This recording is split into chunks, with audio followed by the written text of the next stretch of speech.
Madame, Monsieur, bonsoir et bienvenue dans le monde de l'écho, votre émission hebdomadaire d'actualité économique. L'Algérie, membre du Forum des pays exportateurs de gaz avec d'autres pays parmi les producteurs mondiaux, dont la Russie, l'Iran, le Qatar et le Venezuela. Ces pays réunis contrôlent plus de 70% des réserves mondiales et 44% de la production commercialisée. Cap ce soir sur la tenue de ce sommet à Alger fin février, une opportunité pour l'Algérie de renforcer sa présence dans ce forum dont les décisions seront d'une grande portée, notamment dans ce contexte où l'approvisionnement du gaz présente un grand enjeu géostratégique. C'est le sujet du jour que j'ai le plaisir et l'honneur d'aborder avec mes invités ce soir. Abdelmajid Attar, vous êtes ex-ministre de l'Énergie, ex-président directeur général du groupe Sonatrach. Bonsoir, merci d'être avec nous. Merci. Merci à vous. Monsieur Bardad Mendouche, expert en énergie, vous êtes ex-président directeur général d'une filiale Sonatrach. Bonsoir et merci d'être parmi nous ce soir. Bonsoir et merci de l'invitation. Merci de l'avoir accepté. On va parler, messieurs, de ce 7e forum, de ce 7e sommet des chefs d'État et de gouvernement, un événement qui, je le rappelle, a dû être décalé de quelques mois et qui se tiendra finalement du 29 février au 2 mars prochain à Alger, qui ne perd pas toutefois de son importance. L'Algérie, monsieur Attal, étant un pilier, vous le confirmez, et continue à jouer un rôle important aujourd'hui au sein de cette organisation intergouvernementale qui compte actuellement donc 19 pays membres. Merci, oui, effectivement, le 7e sommet, il est extrêmement important, non seulement du fait qu'il est constitué, vous avez dit 19 pays, en fait il y a 11 pays qui sont membres, et il y en a les autres qui sont des observateurs. Tout à fait. Il y a seulement 11 pays. Le 7e sommet est important donc du fait que le gaz aujourd'hui est devenu un produit, une ressource vraiment stratégique. Absolument. Stratégique d'abord pour la sécurité et l'indépendance énergétique. On a vu les derniers mois, enfin l'année dernière, que d'abord la crise énergétique qui a démarré pratiquement en 2019, elle a été suivie par la guerre russo-ukrainienne. Je ne compte pas l'année du Covid qui a vu plutôt beaucoup plus un recul des consommations. Donc aujourd'hui, il y a des enjeux non seulement, disons, énergétiques, mais beaucoup plus géopolitiques. Le GECF, vous l'avez dit, c'est pratiquement 70% de la production, des réserves. Et même de la production, c'est 1650 milliards de mètres cubes par an. Et 45 à 50% de cette production, elle est exportée. C'est dire l'enjeu. Voilà, 60% de la production des pays membres du GECF, elle est exportée sous forme de GNL. Et le GNL, aujourd'hui, il est en train de prendre de l'importance pour la simple raison qu'il assure de la flexibilité en matière d'approvisionnement. Tout à fait, oui. Donc, le gaz, aujourd'hui, il a pris de l'importance, malgré tout ce qui a été dit, il y a la COP28, dans la mesure où la transition énergétique, elle ne peut réussir sans le gaz naturel. Elle ne peut pas. Le gaz naturel, aujourd'hui, il compte pratiquement pour 25% dans le mix énergétique mondial. Il va continuer à progresser, pas beaucoup, il progresse de 1 à 2% à peu près par an, mais il va continuer à progresser jusqu'à 2050 et il restera comme la ressource énergétique primordiale et majeure bien au-delà de 2050. Donc aujourd'hui, pourquoi j'ai dit il y a des enjeux, il y a un enjeu géopolitique. Pour la simple raison que les réserves de gaz ne sont pas situées au niveau des pays les plus gros exportateurs ou les plus gros producteurs comme les États-Unis. Il n'y a que les États-Unis qui font exception. Autrement, les réserves de gaz naturel, elles sont pratiquement à 40% au niveau du Moyen-Orient. Si vous rajoutez les réserves qu'il y a au niveau de la Russie et des pays de l'ancienne Russie, par exemple, c'est 30%. Ça veut dire que 70%, imaginez, 70% des réserves sont situées au niveau de 2 régions géographiques. Alors que les régions qui consomment le plus sont ailleurs. C'est en Amérique du Nord, c'est en Europe et c'est en Asie. Donc, et cette répartition géographique qui est différente par rapport aux consommations, elle a complètement changé le jeu des cartes. C'est pour ça qu'aujourd'hui, par exemple, jusqu'à maintenant, les principaux corridors d'échange en matière de gaz, ça se faisait par gazoduc.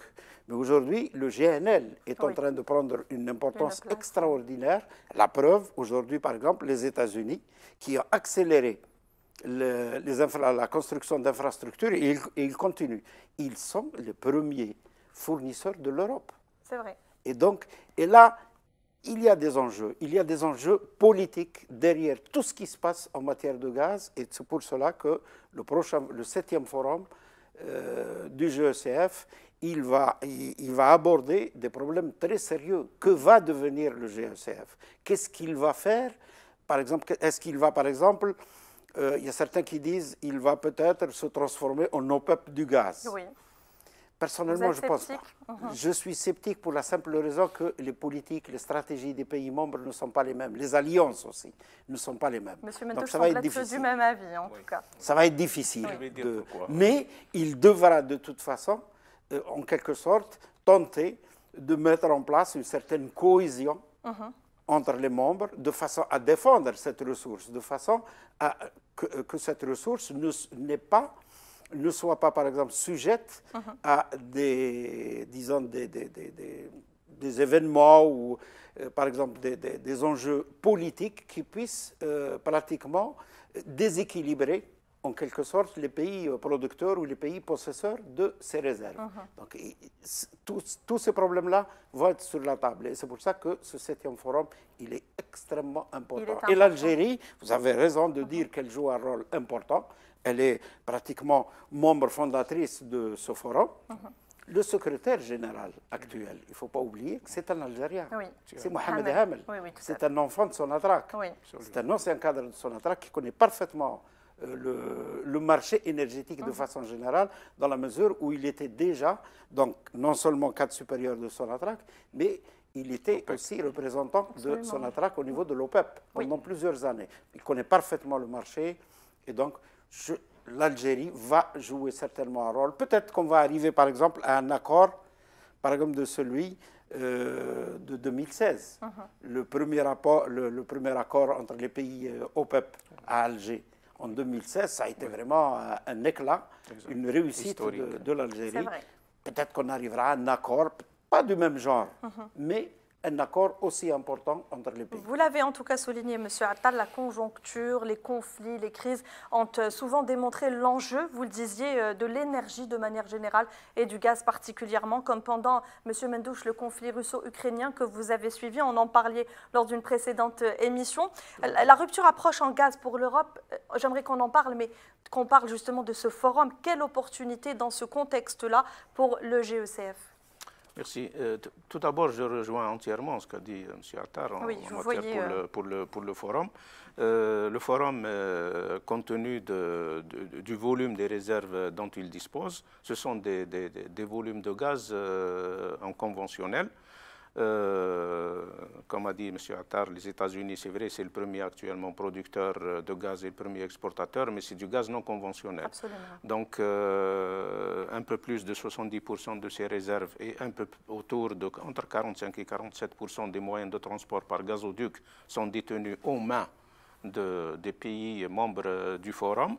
Et pratiquement dans les 60% des moyens de transport par GNL qui, comme a dit M. Attar, le GNL est en train de prendre de plus en plus d'ampleur. Je voulais rajouter quelque chose de très important. C'est l'actuel secrétaire général du Forum, c'est M. Hamel, qui était, comme il a dit à Sonatrach, également gouverneur de représentant de l'Algérie au niveau de l'OPEC. C'est le président de la République qui avait assisté personnellement lors du précédent forum à Doha, qui a bien entendu, avec les amitiés qu'il tisse avec les chefs d'État, a certainement jouer un rôle dans l'élection de M. Hamel, compte tenu que le forum était déjà, le secrétaire général était un Russe qui a déjà fait 2 mandats et il avait postulé pour un 3e mandat. L'Algérie, qui, je le rappelle, a été choisie, M. Mendoche, à l'unanimité à Doha. À l'unanimité, 2 choses qui ont été faite par élection à l'unanimité, c'était M. Hamel bien sûr, et c'est aussi à l'unanimité la création de l'Institut de recherche sur le gaz, siège à Alger, donc également à l'unanimité. Ceci pour moi constitue un respect pour l'Algérie d'une part et aussi une grande considération pour la Sonatrach de par son expérience dans ce domaine. Je dirais pour l'information de vos téléspectateurs, l'Algérie en 1964, la Camel, qui est la compagnie algérienne de méthane, c'était la première usine de liquéfaction dans le monde. Et ça, peut-être, les gens ne le savent pas. Les autres pays ont investi dans ce domaine bien après. Concernant les conséquences de la guerre Russie-Ukraine, l'Union européenne dépendait à peu près à 45% du gaz russe. Et donc, avec la rupture de ces approvisionnements décidés par l'Union européenne, il fallait suppléer cette quantité à travers d'autres fournisseurs, d'autres acteurs. Donc, les chiffres sont là. Ce n'était pas possible de suppléer en un temps record, c'est-à-dire à court terme, et je pense que même à moyen terme, M. Attar pourra certainement donner plus de précisions dans ce domaine.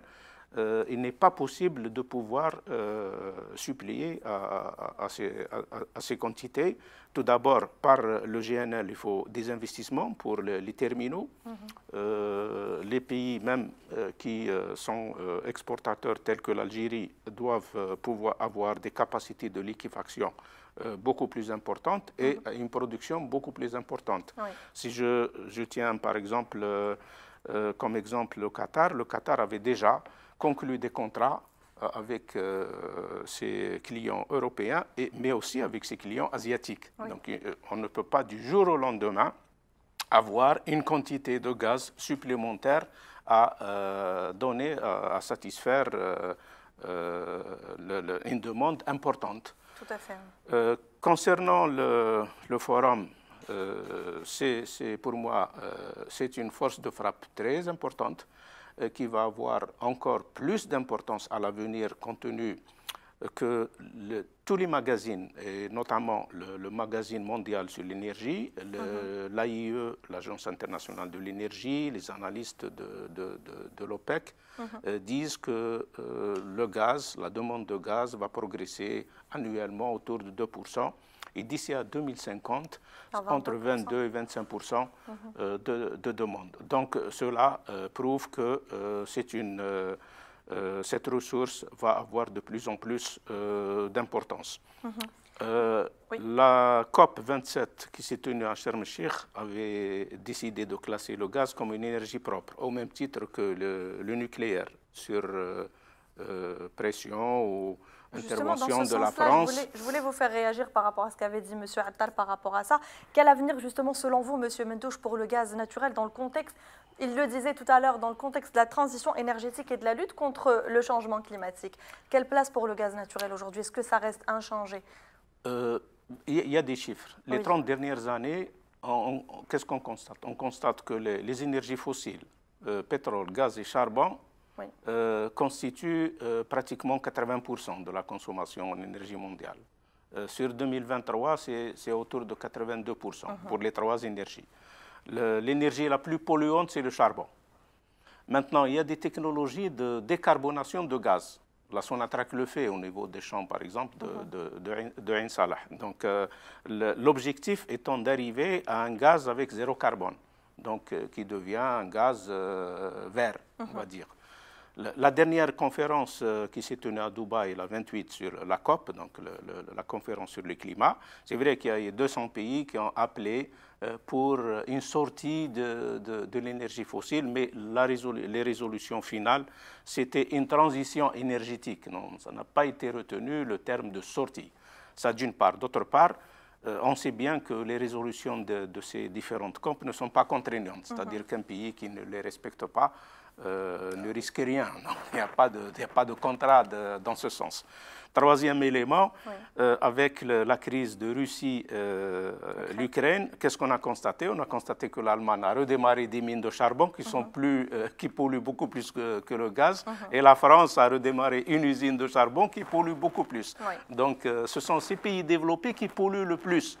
Donc, ils ne sont pas bien placés pour pouvoir donner des leçons en matière d'environnement aux pays comme nous, qui aspirent à se développer grâce à cette énergie. Monsieur Attal, votre commentaire par rapport à ce chiffre de la demande mondiale d'énergie qui devrait augmenter de 22% à l'horizon 2050, dont 36% de hausse pour le gaz naturel. Est-ce que ça met justement en avant le potentiel du gaz pour contribuer positivement à la transition énergétique et à la stabilité des réseaux électriques? Bien sûr, non. Écoutez, ce n'est pas tellement une question de pourcentage. M. Mondouche vient de le dire. La transition énergétique, bon, aujourd'hui, je pense que tous les pays, il n'y a pas un seul pays qui ne soit pas d'accord qu'il y a une accélération du dérèglement climatique.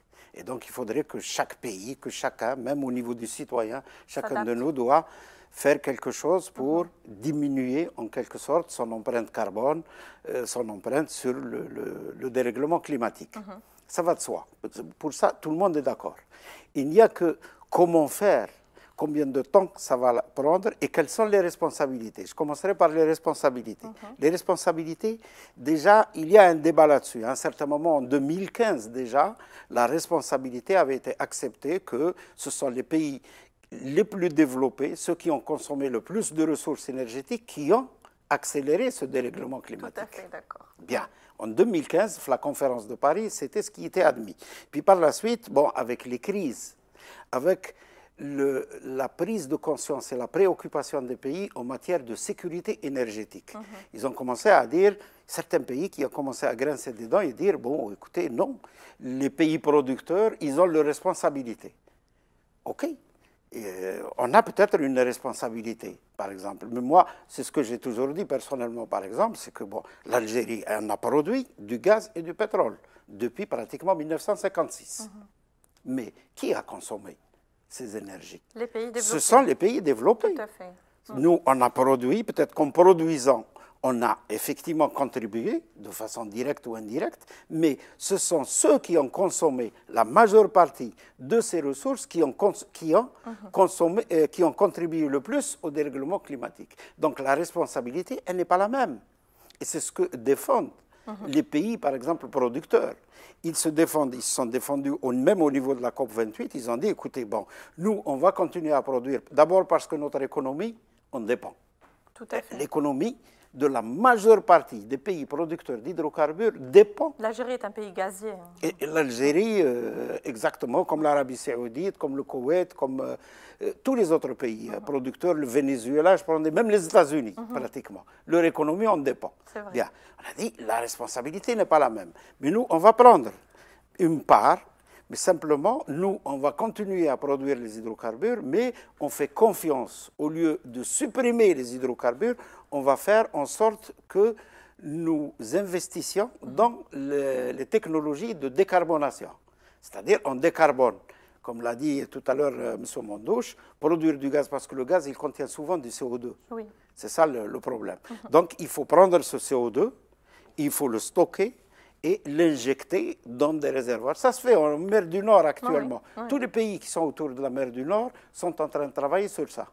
Et ils injectent. Mais au cours de la COP28, non, ils ont dit non, pas du tout.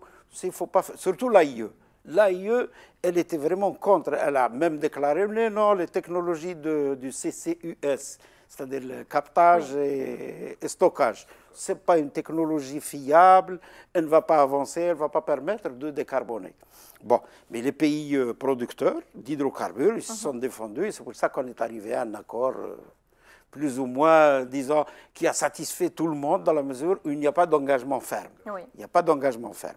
Donc, le gaz, lui, c'est lui qui va permettre, en quelque sorte, à la transition de se dérouler comme il faut, et peut-être même beaucoup plus rapidement qu'on ne le croit, parce que les énergies renouvelables, jusqu'à aujourd'hui, je pourrais dire la même chose en matière, par exemple, vis-à-vis du CCUS.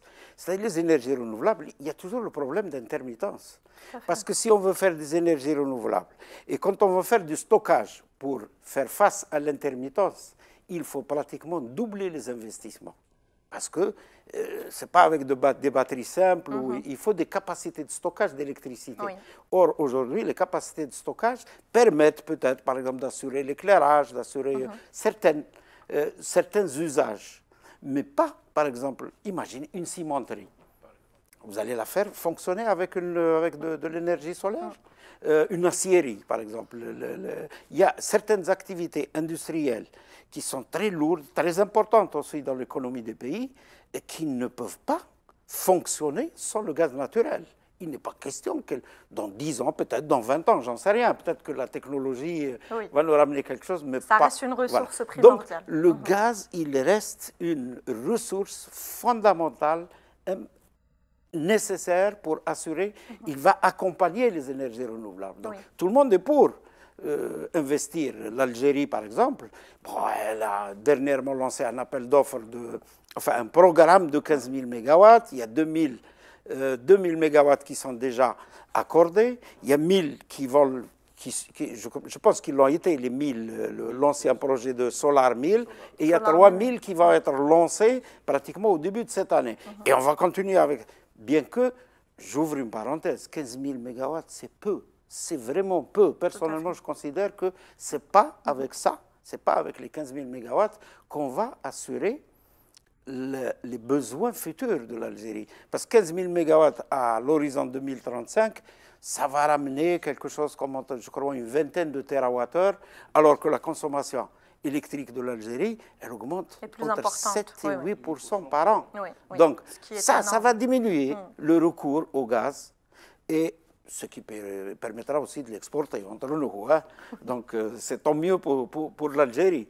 Mais ce n'est pas suffisant. C'est pas suffisant. Il voit le verre à moitié plein, c'est bien. Voilà. Il faudra aussi...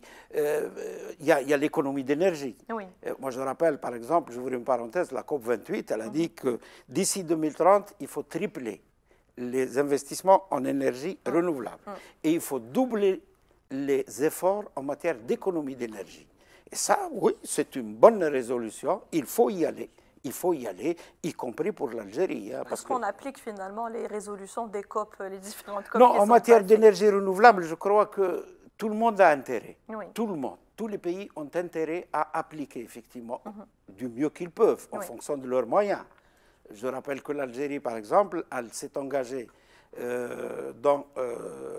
en matière de lutte contre le dérèglement climatique, à réduire ses émissions de gaz à effet de serre de 8% avec ses propres moyens, c'est-à-dire on investit avec nos propres moyens. Absolument. Et on s'est engagé à aller, je ne sais plus si c'est 22 ou 27%, je ne me rappelle pas du chiffre exact, mais qu'importe, 22 ou 27%, si on reçoit de l'aide, c'est-à-dire du financement, de la part des pays qui ont plus de responsabilités en matière de dérèglement climatique.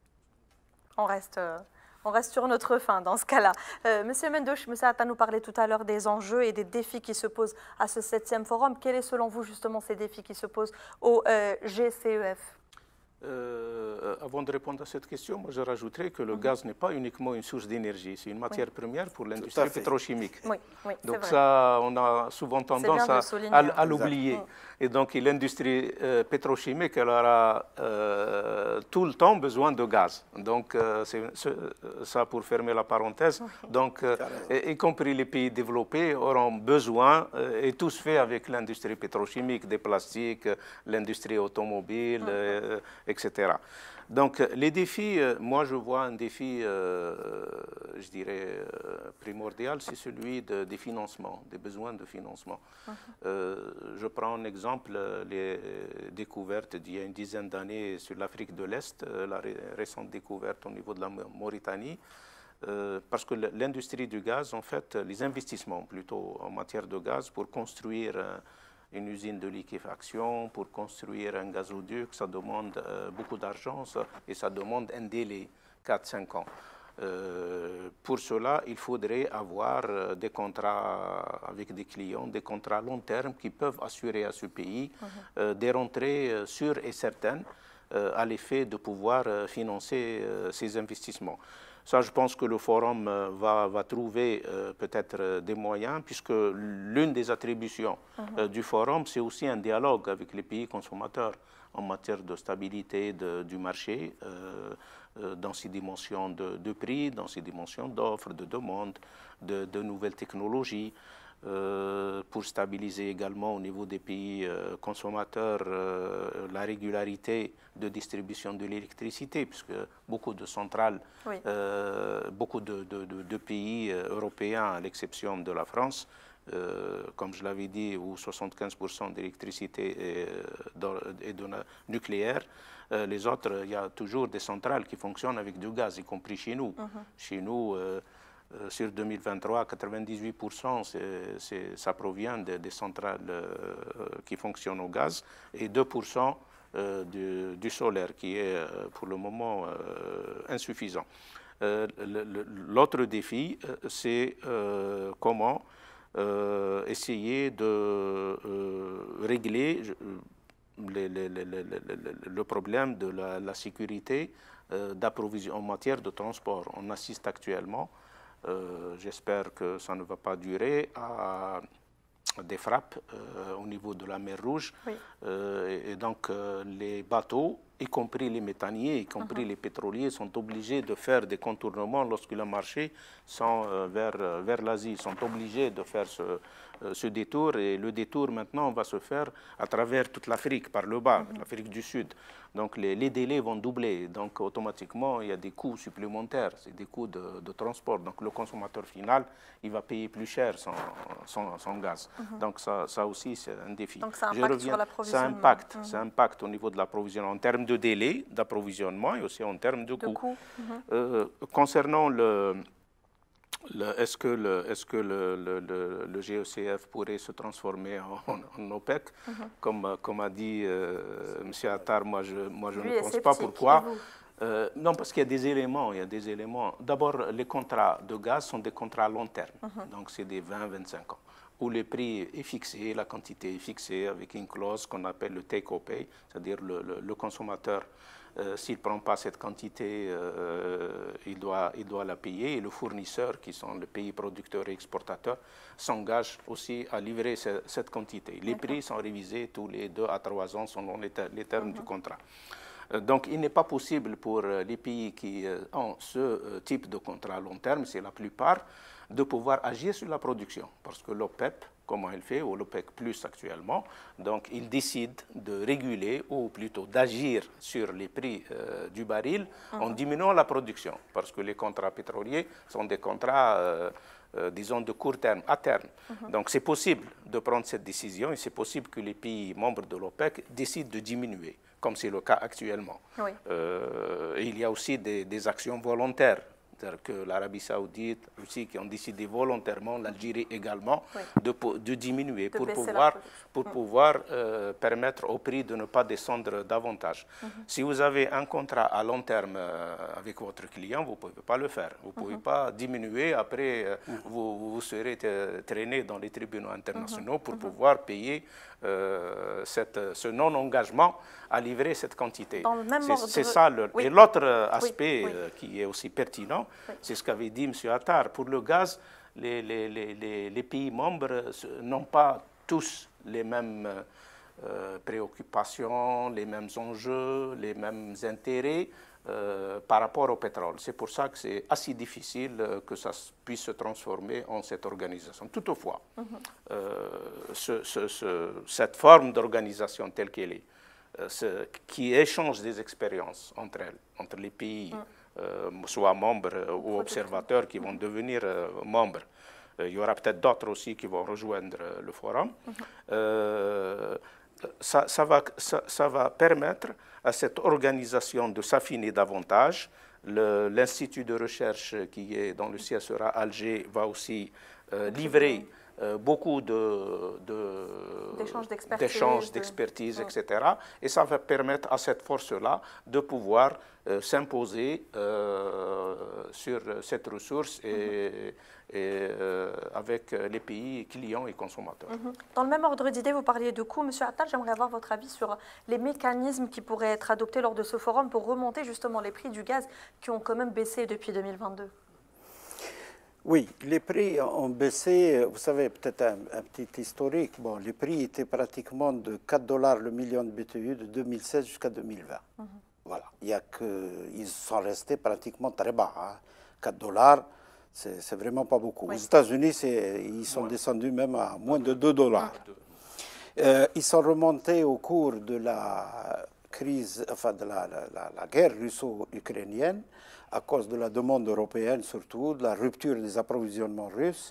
Et là, ils sont montés pratiquement en août 2022, je crois qu'ils ont dépassé les 100 $ le million de BTU, ce qui est vraiment un record historique. Énorme. Ça a été pour la simple raison qu'il y avait un besoin énorme en Europe. Et c'est ce qui a permis et contribué pratiquement à changer complètement toute la donne en matière de stratégie, en matière de marché. Bon, en 2023, les prix ont baissé de nouveau. Actuellement, ils sont autour de 11, 12 $ pratiquement le million de BTU.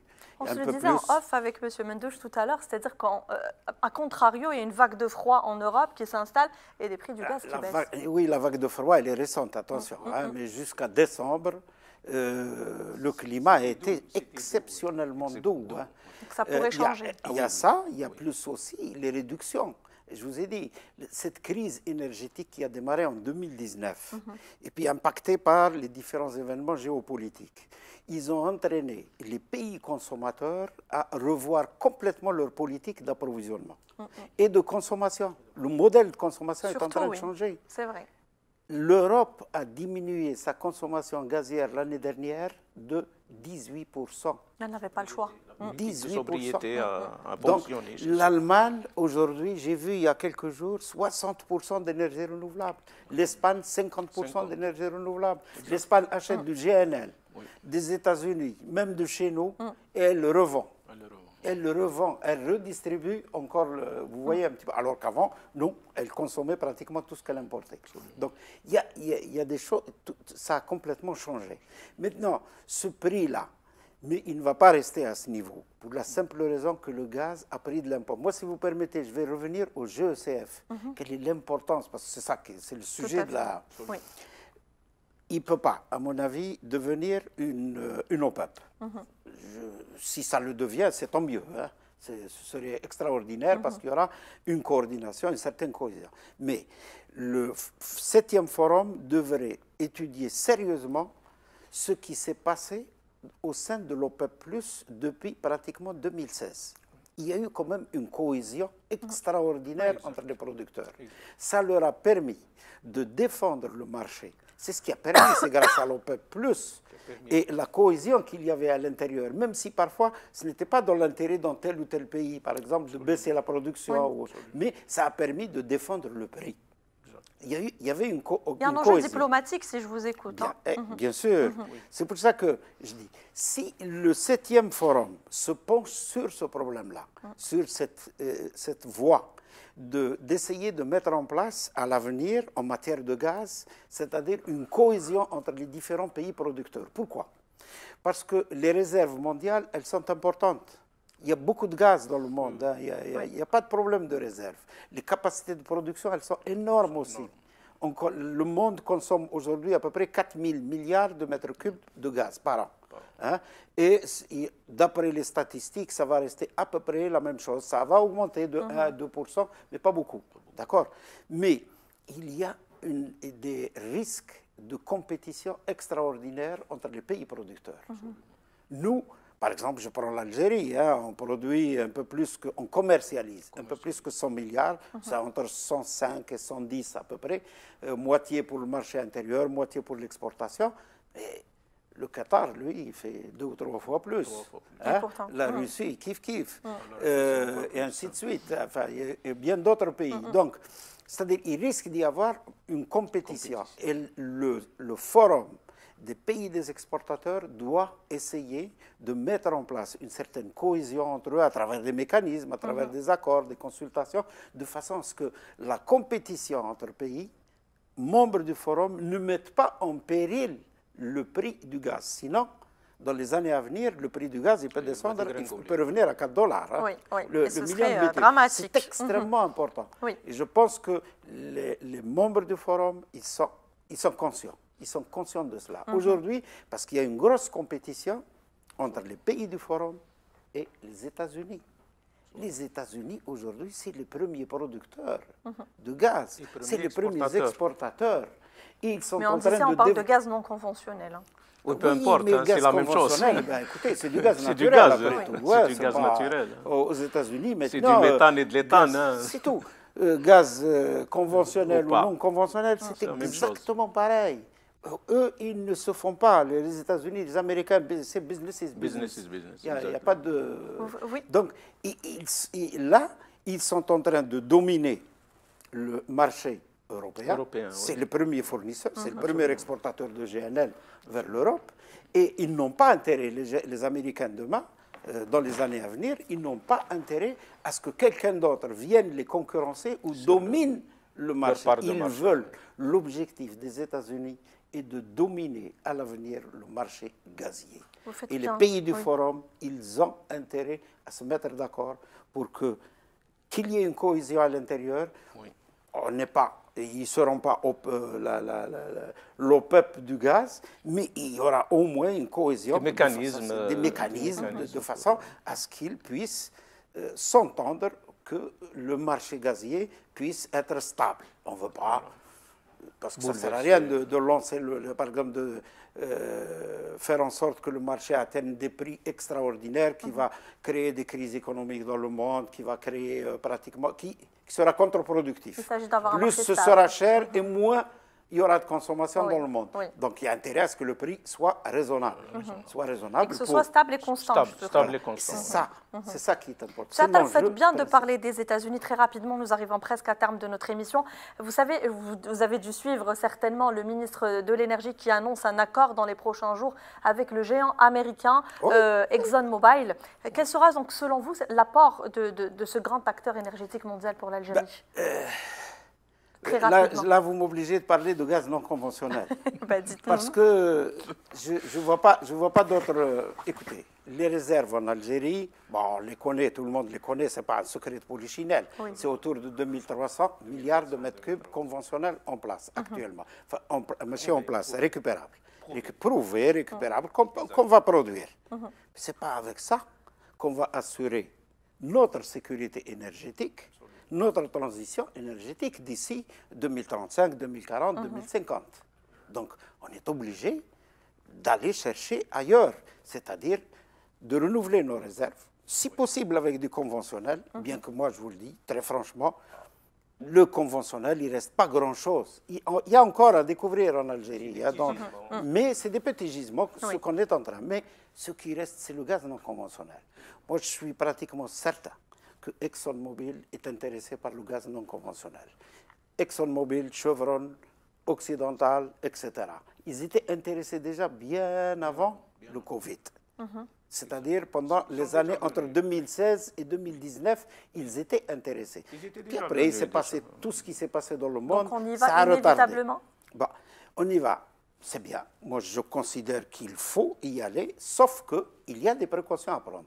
Les premières précautions à prendre, moi, personnellement, je considère qu'il faut faire des partenariats spécifiques. Ce n'est pas les partenariats comme on en fait dans le gaz conventionnel. Parce que ces partenariats doivent comporter des dispositions qui puissent protéger les intérêts de l'Algérie en matière d'environnement, en matière de profitabilité pour le pays, en matière de fiscalité, etc. etc. Pourquoi? Parce que, tout simplement, on ne peut pas faire autrement. Les Américains, maintenant, ils dominent cette industrie. C'est vrai. Parce que, vous savez, si on va vers le gaz non conventionnel, il faudra des centaines d'appareils de forage. Il faudra une logistique extraordinaire.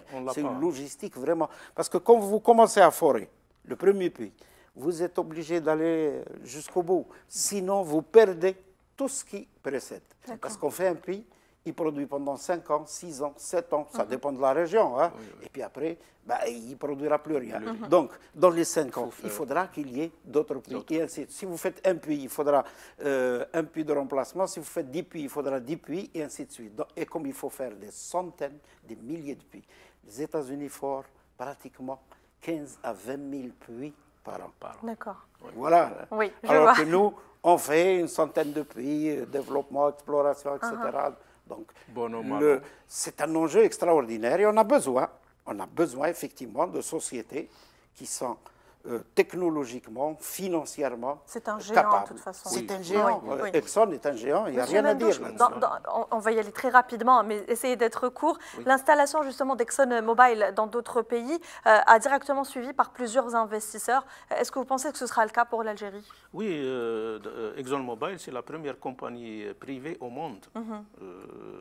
La première publique, c'est l'Aramco de Saudi Arabia.